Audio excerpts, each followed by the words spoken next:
Ang malusog na kaisipan, paano nga ba naaapektuhan ng social media?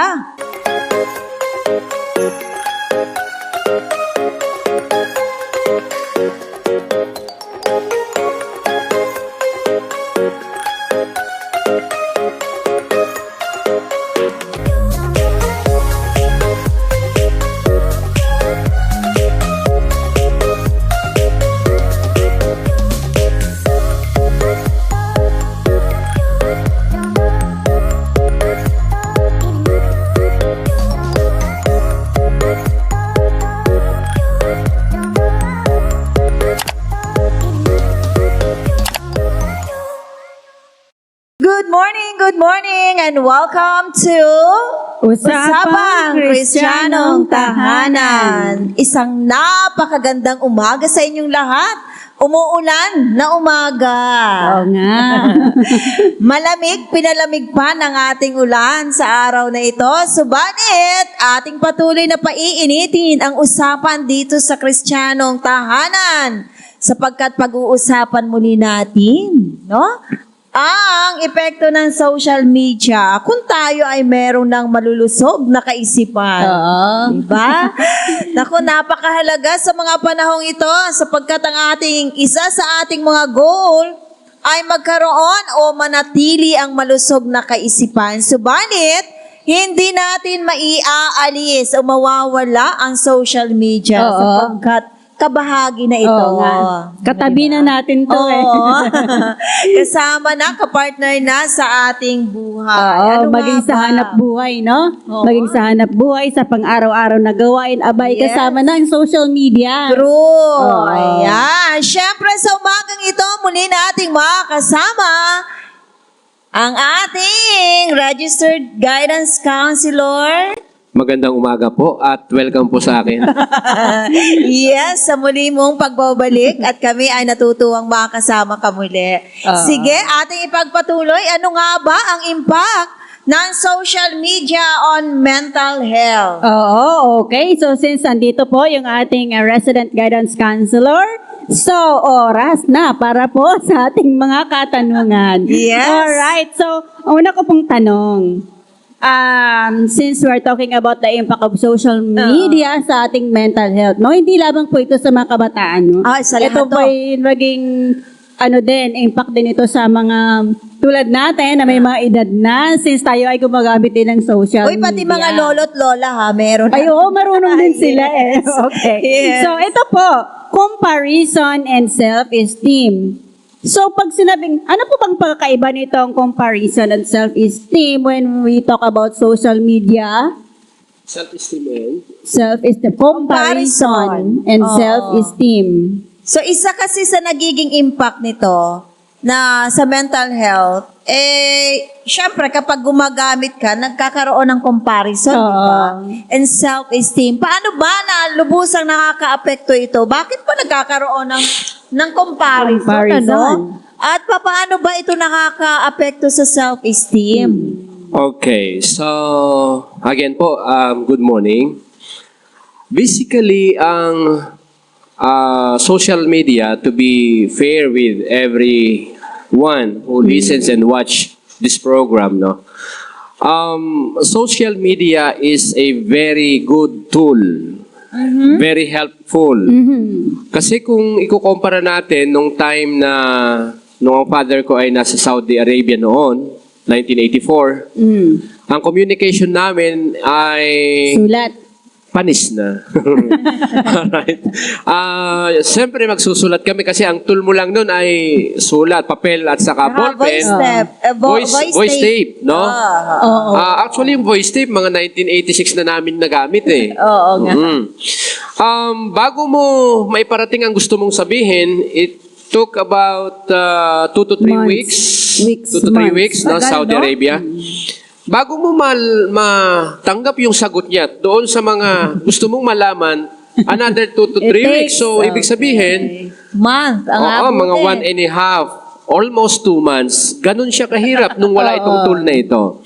Now, kaya ko to binibigyan ng justification kasi sa totoo, napaka-effective, efficient, and useful ng tool na ito. Pero again, Noon naman ay naapektuhan na rin ng ating mental health sa pakikisocialize natin. Yeah. No? Kaya lang, ang pagkalat noon ng information ay mabagal, hindi kagaya ngayon. Oo. So ikaw, tayo, nabuhay tayo sa probinsya, sa mga baryo, mapapansin natin na sa mga baryo, yung nangyari sa'yo, alam hanggang dulo. Oo nga. Ang Pero bilis. bihira naman itong maging concern ng taga-ibang baryo. Yes. Okay? So different sa ngayon. Ngayon, anumang bagay na mangyari sa'yo, kahit nasa saan ka, pwedeng umabot sa ibang bansa. Oo nga eh. Oo. In International. seconds, ha? Oo. Pagka-post mo, few seconds, Lipad kita na agad. nila yon. Oo. Nakalipad na sa Now, ibang bansa. When we talk about comparison, nung wala pang social media ganito ka-efficient, at saka ngayon, parehas lang na kapag ka nagkaroon ng comparison, nakaka-apekto ito sa self-esteem. At, Ay, oo. However, dahil mabilis nga ngayon ang dissemination ng information, mas nagiging mabilis na maka-apekto ito sa isang tao. Oo. Okay, so yun ang difference. Now, point is that, ang pinakang issue doon, hindi yung social media kundi, yun nga, yung comparison. Kasi, kaya mo nako-compare ang isang bagay dahil mayroong difference. Oo. Totoo. Yeah. Realistically, difference is a reality that exists among individuals. Kahit yung magkapatid, obserbahan ninyo yung inyong mga anak. Kahit lumaki sila sa isang tahanan, the same ang parents, but they are different. Yes, Yes. may pagkakaiba. Kahit walang social media, kapag nasabi ng nanay, "Bet ba hindi ka gumaya sa kuya mo?" Oo, comparison na Compare na. yun. Yeah. Nakaka-apekto ba yun ng self-esteem? Yes. Yes. Kahit walang social media. Oo. Again nga, ang social media, pumapasok yung impact ng social media kasi kapag ka ito ay, halimbawa, sa dalawa naming anak na lalaki, kapag napopost namin lagi yung achievement ng isa, at pagkatapos nakalimutan yung isa, at maraming nakaalam, lalo't nakita din ng mga kaibigan ng iyong mga anak, it will really affect. May impact. At napakabilis ng Oo. napakabilis sa kumbaga dahil mabilis kumalat. So mas malaki actually ang impact doon sa bata. Kaya kapag ka pinag-uusapan ng comparison at saka self-esteem, ito nga ay sobrang malakas ang impact nito nung wala pa itong social media, how much more ngayon. Yes. So nagkakaroon talaga ng unhealthy comparison, Oo. no? So instrument lang ito na mas mabilis, Yeah. no, Yung yung epekto. effect. Oo. Oo. Pero before, yes, I agree na noon pa man nangyayari Meron din. naman. Yes. Pero yung mabagal lang. Oo, Unlike kaya- ngayon, seconds lang, Oo. meron na. Kaya mabilis din ang impact. okay. Yes, ang sunod po natin is yung negative consequences ng kapag nagkakaroon ng cyberbullying. 'Di ba? So ano po Okay. masasabi nyo dito? Alright, so cyberbullying. Na ano lang ito naipasok mo lang sa technology. Uh-huh. But the impact is still the same. Oh. But again nga, kagaya nung sa comparison, cyberbullying at saka yung actual bullying na face-to-face, Oo. parehas lang ang impact Ang noon, dating. ang epekto sa Ang tao. epekto, oo. Kaya lamang, mas napapabigat ito kasi nga mas dumadami at mas napapabilis ang dissemination ng information. So, alam mo yon kapag ka nagkaroon ng cyberbullying, ang isang individual na nabully, nagkakaroon ng level ng paranoia na, alam mo yun, na kahit kasan pumunta, baka may makakilala sa'yo. Oo. Na ikaw yun. Yes. Totoo. Okay. So, napakarami nating nakitang mga skandal sa online, no? Di ba sila ay dumarating sa point na ang sabi nila, pwede bang itigil na yan kasi nakakatanggap na kami ng mga threats? Kasi umaabot sa ganun eh. So, point is that yung cyberbullying is more, kung sa sunog ba, ay mas madali siyang kumalat. Kumalat. Oo. Oo. Pero yung impact niya sa mental health will always be great, no? Will always be great. Kagaya nga nung mga nabully na face-to-face. Parehas sila na nakaka-apekto sa self-esteem, sa image, Image at sa especially. totality actually, sa totality ng kanyang being. Kaya parehas yan na detrimental, I would Yes. say. No, detrimental siya sa mental health. Kung noong una yung harassment talagang dito lang, no, yung face to face. face. Na minsan or kadalasan hindi naman naaabot sa kabilang barangay. Yep. Mabagal yung pag-abot. So kagaya na nasabi nyo nga, ngayon ang nakakatakot, apakabilis talaga, segundo lang ang bilis kumalat, no? Oo. And beside that, hindi mo alam minsan yung harassment, no? Hindi mo alam kung kung saan ang gagaling pa. Oo. Yeah. Dahil nga tago Oo. using this. In addition to that, in addition doon sa mabilis niyang dissemination, kapag ka na-post na siya sa social media, maraming Oo, Oo. yes. hindi mo naman kilala, no? Yes. Kaya ganun siya nagiging mas malaki ang impact kapag ka nag-course through siya sa social media. Tsaka may mga instances kasi na halimbawa, yung hindi safe yung account mo, maaring mabuksan ng iba, then gagamitin nila yung account mo to bully other people or even to yourself. Yeah. Meron akong napansin, meron akong kaibigan naging victim sa ganon. Oh, yeah, totoo 'yon. Totoo 'yan kasi yung hacking ng account ay nangyayari. Oo. It is a reality. Kaya nga we have to be Conscious, maging aware, no? Conscious, we have to be vigilant Oo. when it comes to managing our personal accounts. So, Yes. huwag kang click ng click kasi mamaya pag open mo, doon nakukuha yung information mo. Even yung password mo actually, para mapasok nila yung account mo. So, we really have to be careful sa Tsaka once na meron kang na-open na mga something na parang nag-scroll ka, mamaya may notif na papasok na rin sa sa Totoo account yun. mo. Kasi, meron kasing feature si Facebook na kung ano yung lagi mong binabrowse, Oo. open mo, I-update ka niya. yan. Yun. Mag-feed yun sa'yo. Ganon kabilis mag-feed sila, no, ng information. Oo. Okay. Alright. So ngayon naman po, ano naman, pakipaliwanag din po ulit ito sa amin. Ano po ba itong fear of missing out? Oo.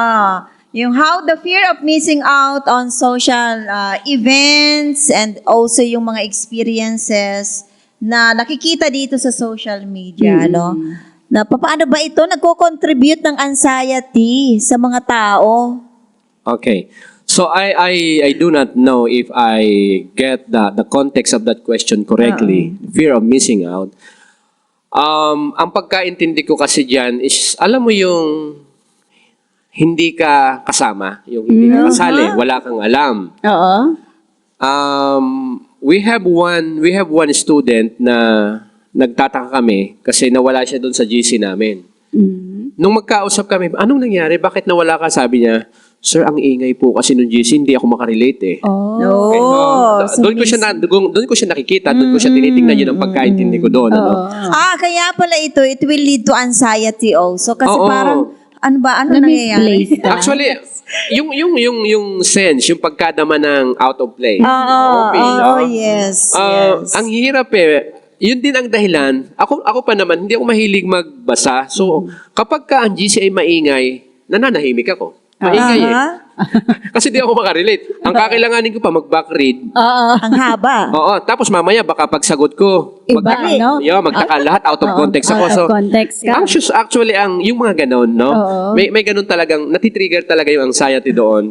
Dahil, kung hindi ka kasing Updated. active nila sa social media. Yun, ako kasi hindi active sa social media, kaya medyo, ako dun eh. Hindi talaga ako nakikisampaw. Pero hindi naman po kayo naaapektuhan o na-anxious kapag halimbawa, ang ingay-ingay ng GC nyo and then ano kayang pinag-uusapan? Actually, Hindi ka naman na-anxious. being silent is my way of protecting myself from anxiety. See. Pwede palang hindi ma-anxious. Manahimik na lang. No, manahimik na lang. Whatever pinag-uusapan nila, hayaan mo na lang. Kung ang pinag-uusapan nila concerns you, pumasok ka. Yes.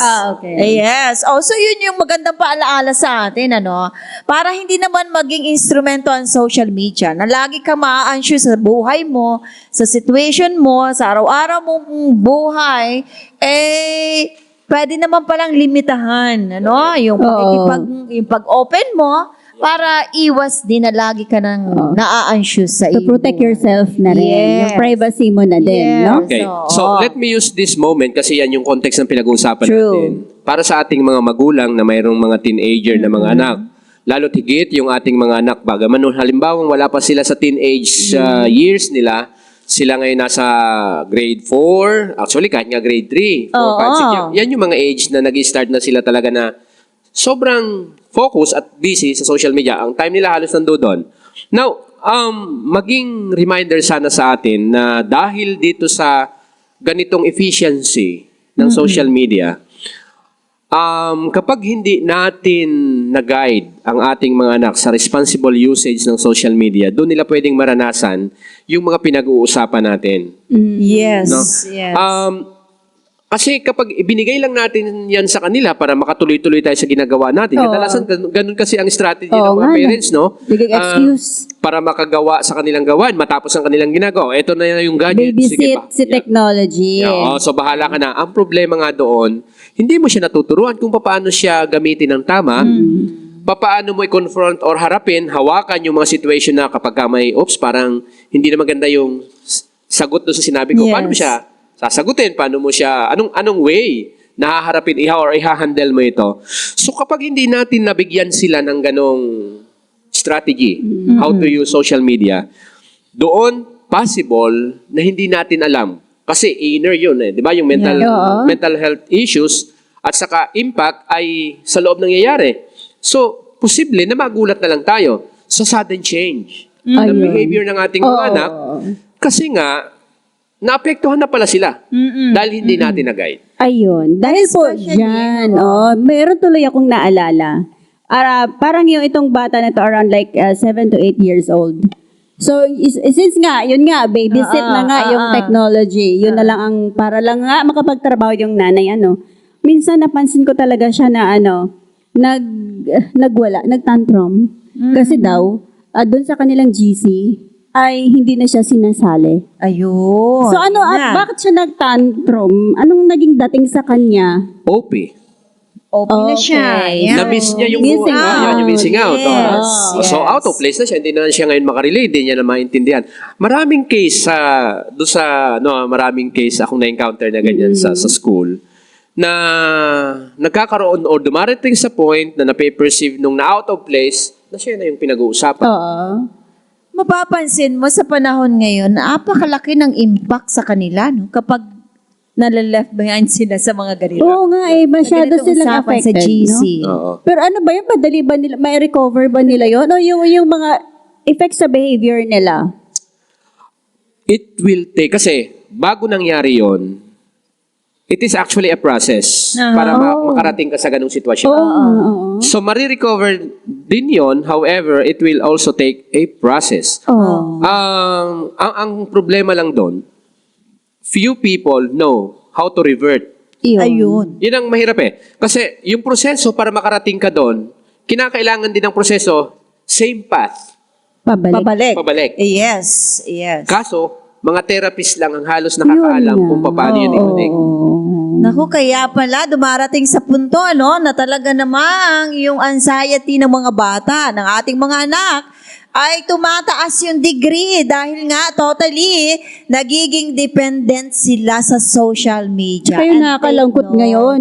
Pabata ng pabata yung nakaka-experience ng mga anxiety. Nagiging Gamit. dependent sila. At Oo. ito na yung nagiging best friend nila. Correct. Di ba? Nasa social media. Mapansin nyo, kapag kami napansin ng changes, kasi Oo. naapektuhan na yung mental health ng anak nila Ang kadalasang alam lang ng parents ay i-remove yung technology. Tanggalin. Yes. Pero Then, pagagalitan. hindi nagkakaroon ng healing. Oo. Ayun. So once na i-remove mo ito, dapat May kapalit. i-replace ka. At may na proseso something. kang gagawin. Ayun. Hindi lamang bawal, wag. No? Another thing, mapapansin natin kapag bigla nating inalis ang social media sa kanila, sobrang, iba din ang impact nun. Compare it sa isang tao na naging alcoholic, pag bigla mo nitong inalis, Nagchichi na. yan. nanginginig ang Marami katawan. siyang physiological effects, psychological Yes, effects. yes. So, ganun din ito. So, kaya kung ating papansinin, the use of gadgets, the use of social media, dahil nga meron siyang factor na medyo addictive sa gumagamit sa user nito. Kaya kapag ito ay inialis mo, sobrang naapektuhan. Kayo, Affected siya. di ba kapag maghapon at hindi ka nakabukas ng messenger account mo, nasa GC, para bang, ano na kayang nangyari? Hinahanap mo, right? So anong meron dun? Bakit dumarating sa point na naghahanap ka? Yes. Oo nga eh. So bata, matanda, naaapektuhan sa panahon ngayon. Kaya pala, napakahalaga since eto, aware naman tayo talaga na malaki ang impact nito sa mental health, di ba? Kaya pala po, mahal namin mga taga-subaybay at mga taga-pakinig, ano? Napakahalaga pala na magkaroon din tayo ng digital detox. Okay. At mabalanse din siyempre ito. Kagaya, related nung nasabi niyo po kanina, na hindi naman basta ito i-withdraw at merong physiological, psychological effect. Pero, napakahalaga pala na magkaroon ng digital detox. Ang tanong po, gaano naman katagal mag-detox? Alright. Yes. Kung ako tatanungin ninyo, depende sa lalim ng effect. Oh, Okay. see. Paano ba masusukat yun? Okay, for example, ikaw, subukan mo sa sarili mo, gaano mo katagal kayang tiisin na hindi gumagamit or nagre-resort sa social media? Ako may mga chances na kaya ko maghapon. Kaya mo maghapon? Pero may 2 mga days. times naman, O 2 days, kaya mo? hindi ko pa naranasan. Okay. I-try, kasi doon mo siya mami-measure eh. Pero kung gusto ko, Oo. magagawa ko. There are 3 things that you have to consider. Yung kanyang frequency, yung limit ng paggamit, Yes. yung intensity. Aha. Ibig sabihin, gaano siya katutok doon. Malalaman mo yung intensity kapag kinukuha mo, ano yung reaction. Aha. Ikaw naman, pag tumitigil ka, ano yung feeling?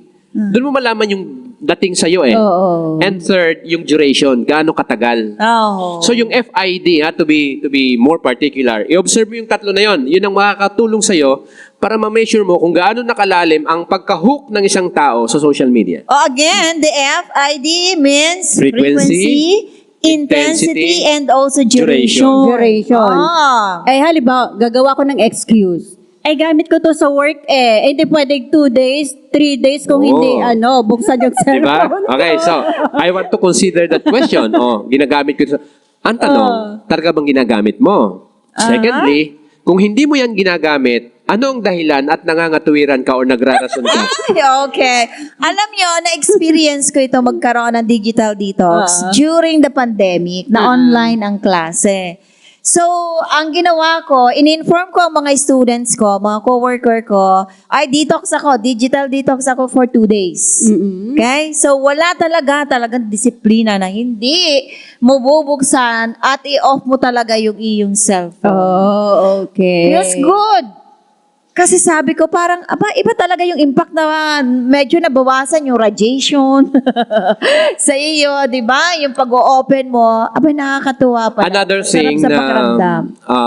we have to consider, kailan ka dapat mag-detox? Aha. Ayun. That's a good question. Oo. Yes. Kapag ka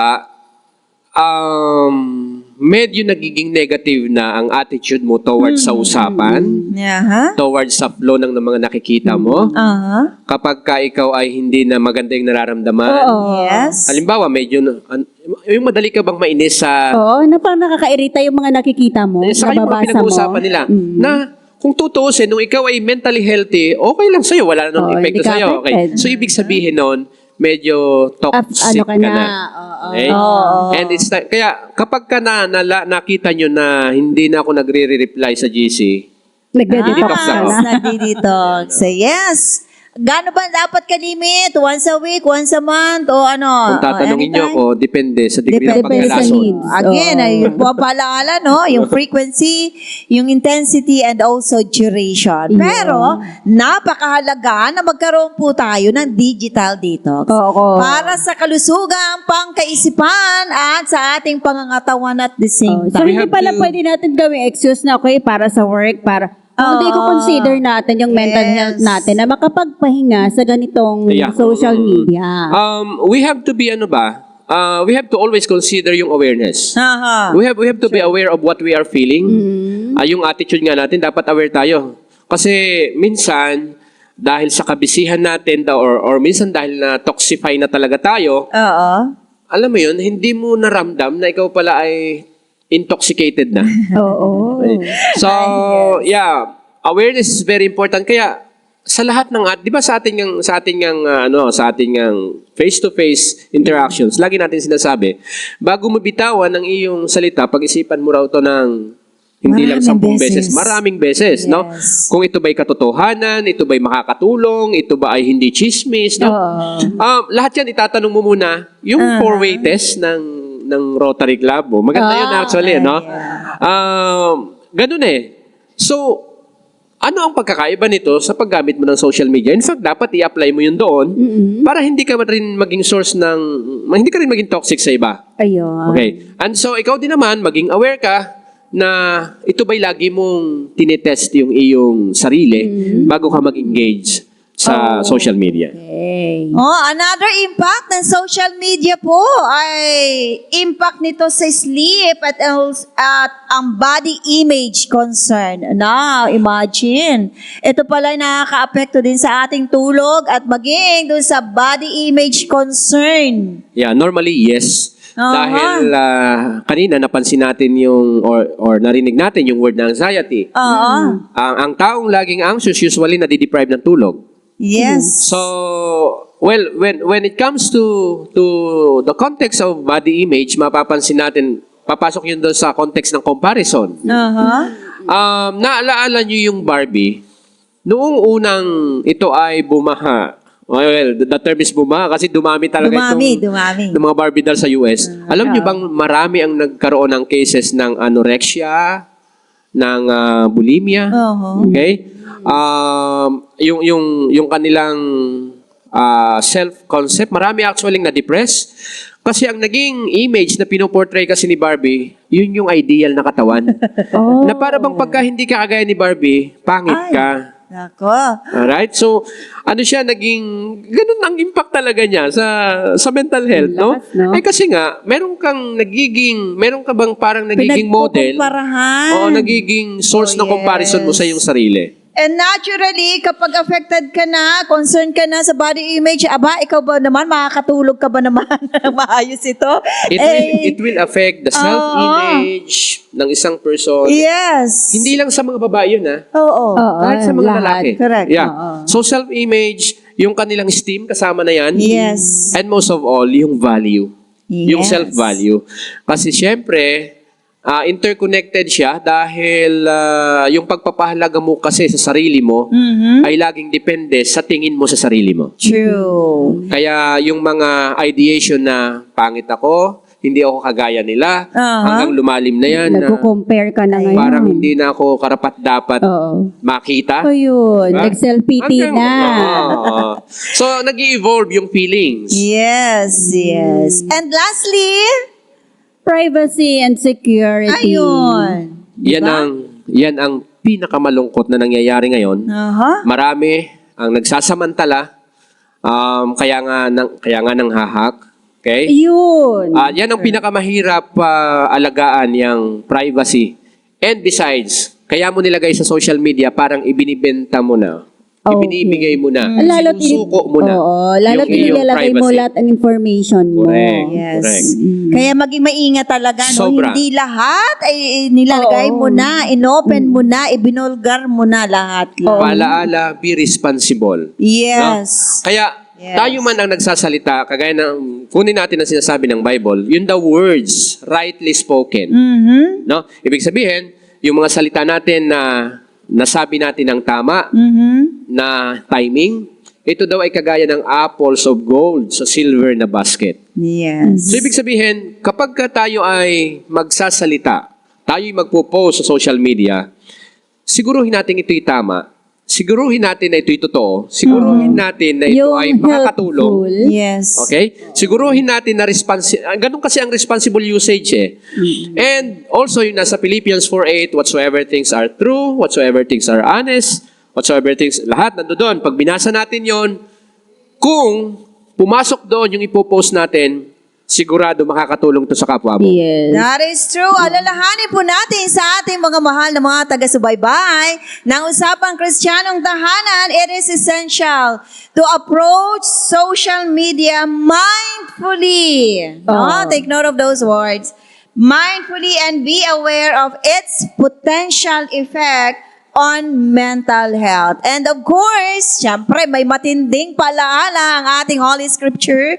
Sister B? Yes, sa Philippians chapter 4 verses 6 to 7, do not be anxious about anything, but in every situation, by prayer and petition, with thanksgiving, present your requests to God.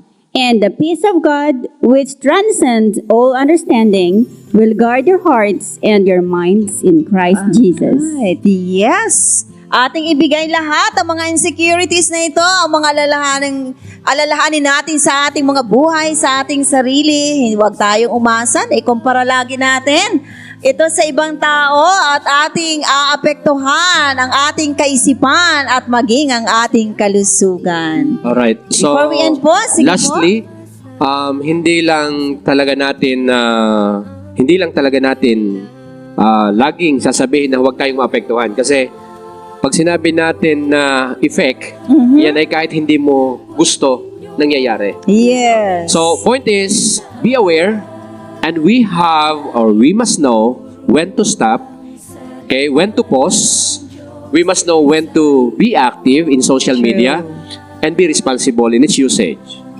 Okay? Yes. Kasi ang kinakailangan natin diyan na maranasan at ng ating kapwa ay yung kahit ginagamit natin itong efficient tool na ito, ay napapakinabangan natin ito in its fullest, no? Yes. So, any tool na gamitin natin ng hindi tama, ito ay nakakasama. Yes. Alright, yan po ang palaala mula dito sa Usapang Kristiyanong Tahanan.